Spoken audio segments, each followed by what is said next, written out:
how do you develop new products? Except after identifying a category. Let's say you've identified this category कि मुझे अभी chips बनाना है. Yeah. ठीक है? So what's the journey from market research to a fresh sample? Yeah.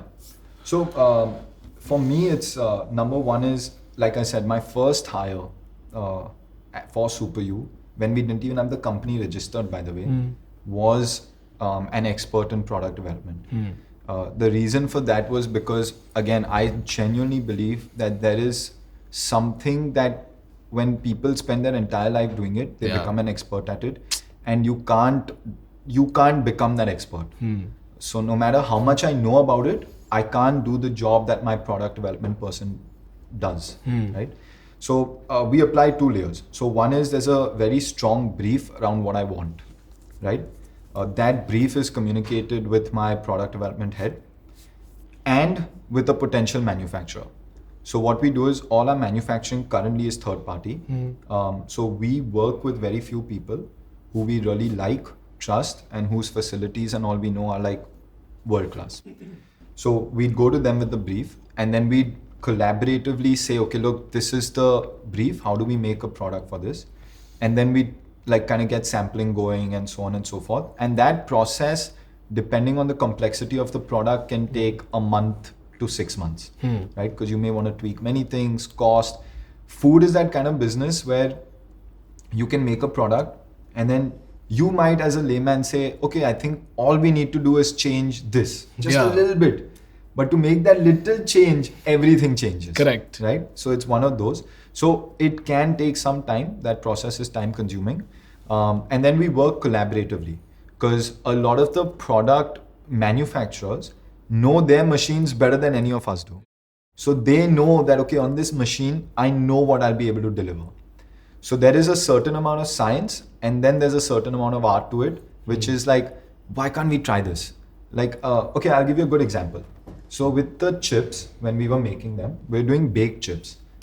Baked stuff has not done very well in the market, primarily because we don't use fat, we're not frying it. So the fat content is lesser.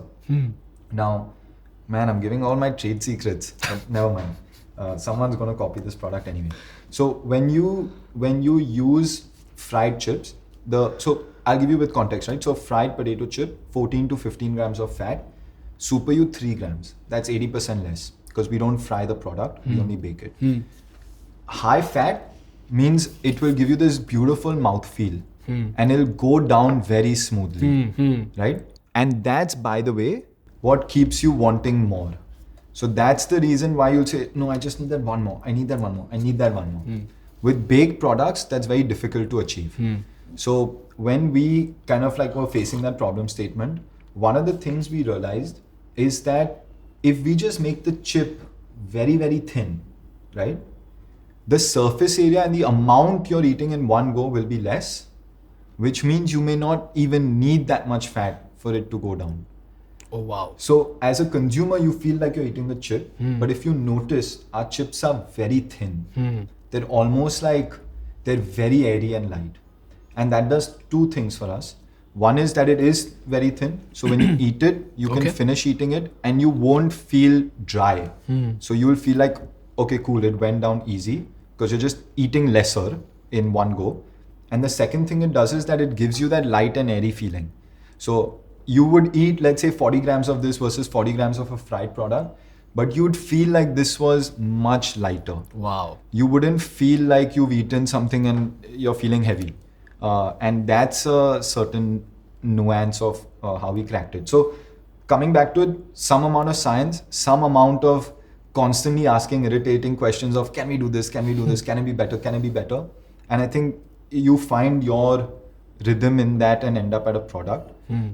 So that's typically our process. And then obviously there's the other side of it, which is then figuring out commercials and procurement and volumes and all of those things. So that's our process. I will say one thing, like I've seen a lot of brands take a lot of pride in how fast they're able to like launch product. I take a lot of pride in how slow we're able to do it. What are you saying, bro? You launched what? 4 products in 6 months? Yeah, but that's the crazy thing. So what we do and what I like to do to compensate for that, for speed taken to develop a product, is I just have my next set of products ready. So I just have I have my next 3 products ready today. So Would you like to tell us what those products are? Let me think about that for a second. And the reason why I'm saying this is because we've had too many people copy the product, man. ठीक है, फिर मत बताओ. Yeah, so We don't want this podcast to be a leak. But I told you the categories we're in. So we are going to do biscuit. We are going to do like 1-2 other categories. We have one very, very innovative idea, which India has never seen before. Okay. And that's going to be like kick-ass, but we're taking very long to develop it. Okay. But once it's ready, it's going to be kick-ass. So you're saying that to the world, it looks like you're launching one product after the other, but in reality, you already have the products ready. Only the launch is happening in front of the public's eye. I've already taken those 6 months before to create that product and have it ready. Got it. The protein powder was ready before the protein wafer. We chose not to launch it first. And then we kept working on it, refining it, doing a certain few things on it until we arrived at something that we were happy with. Is there a particular reason why you launched the products in that sequence? Yeah. So we had. Let me give you a hypothesis. This is my hypothesis, okay? You wanted to create an identity for yourself, and wafers look like a blue ocean. So you launched over there, and you gave people a taste of what SuperYou is. You established yourself as a better for you product. You're far better than the chewy, bad protein bars, as an undesirable experience while protein bars. And here you are, a desirable brand which can give you protein and taste both. So you established yourself with that. And then you launched wafers to state that you can optimize on taste so well that you could be better than the guilty products. And then when you launched protein, people anticipated the protein to naturally taste insanely good. Yeah. And then, like you said, you set a certain expectation for SuperYou that our products will always be tasty. And now maybe people are curious to understand how will SuperYou's protein shake taste? Yeah. And it tastes insanely good. Yeah. So I think you just used the SuperYou bar as a wedge to establish yourself in the market, to get into the hands of the consumer so that you can separate yourself out from all the noise. And once you define that category, once you defined your position, which is the brand, who you are and what you have to offer, after you defined who you are, then you just changed what you offer. Yeah. And that's how you arrived at protein shake. Yeah. That's my hypothesis. Yeah. So mostly there. So Okay. yes and no. And I'll say why. Like I said, we had 2 protein bars ready. Even the second one was really good. And a lot of the team wanted to launch that first. But I wanted to launch the wafer first. So our thinking was that Ranveer enables us to speak to a very large audience. Now, everyone in this room today can eat a snack. Don't mind trying a snack. But not everyone wants a protein shake. Yeah. Protein shakes, no matter what we say, are still mostly consumed by people who are hitting the gym. Right? Mostly. There are a few on the fence and outliers. But I'd say 90% of the consumers of a protein powder are people who are hitting the gym. Right? And in that also doing weights, by the way. People who are going to the gym and doing cardio also don't really consume it. So we knew that no matter what we do, how much we market, if the product is a protein powder, you can only speak to those many customers. Yeah. You can't speak to more customers. It's not relevant to them. But think about this. Isn't a 50-60 rupee snack relevant to anyone and everyone? And we realized that would be a large opportunity to speak to the amount of people that we would be able to reach out to. And 2, then if we're able to deliver a good product, then we'd be able to get SuperYou to really go wide. And then that becomes our top funnel. And we'll be able to acquire a way larger number of customers. Got it. And then within that, you can always create niches as a brand. But that was the original thinking. Got it. Beautiful. Nikunj, what does your brief look like to your product development team? Because brief is something that is very, very important. As creators, when we receive brand briefs, usually people don't know how to write a brief. Yeah. And today when I write a brief to my product team, it is extremely complicated because I just tell them something and they're like, give us the brief. And the brief is so complicated to write because you have to be crisp, you have to be to the point, and yet you have to be articulate. So it's a very difficult thing to do, right? Because once you give your brief, for you it might be like a 2-day job or a month-long job, but eventually it boils down to that one paper. And that one paper will decide what your team is going to do for the next 2-3 months, Yeah. right? So you can't let it go to waste. How do you write a great brief? Yeah, I'm the worst person to ask this question to. Okay. And the reason for that is, and I will admit it, I'm not good at writing briefs. Okay. The reason why I was laughing when you were talking about it is because it's my wife's pet peeve with me. Okay. So my wife and I don't work together, but I obviously take her help on all things content and marketing. And I just call her and say, just do this, yeah. This is the thought. Just figure it out. And she's like, I need a brief. I don't live in your head. Nobody lives in your head. You tell me what you want. Better the brief, better the output.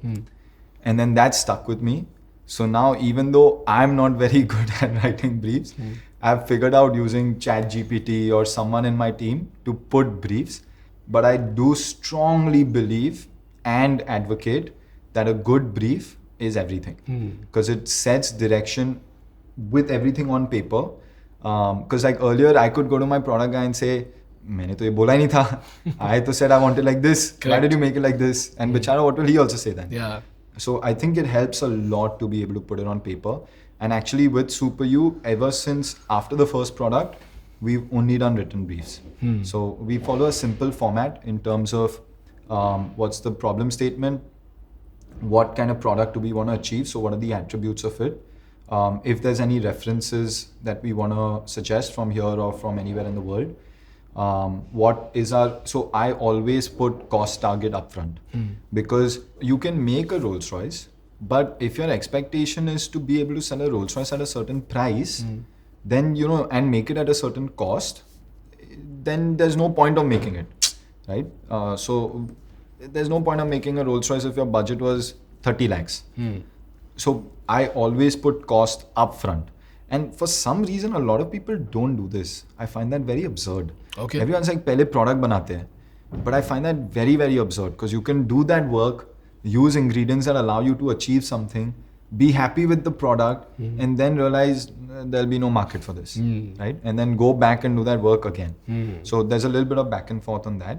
And then obviously there's like the smaller things of pack sizing, grammage, this, that, like what are the main things we want to achieve. So I'll say, I want 10 grams of protein. I want it to be under so many calories. Macro profile should look more or less like this. These ingredients okay to use. These ingredients not okay to use. Now with all of this information and my cost target, figure out making a product. And how do you give your brief to your market research team? Because all of this is output from the market research team, right?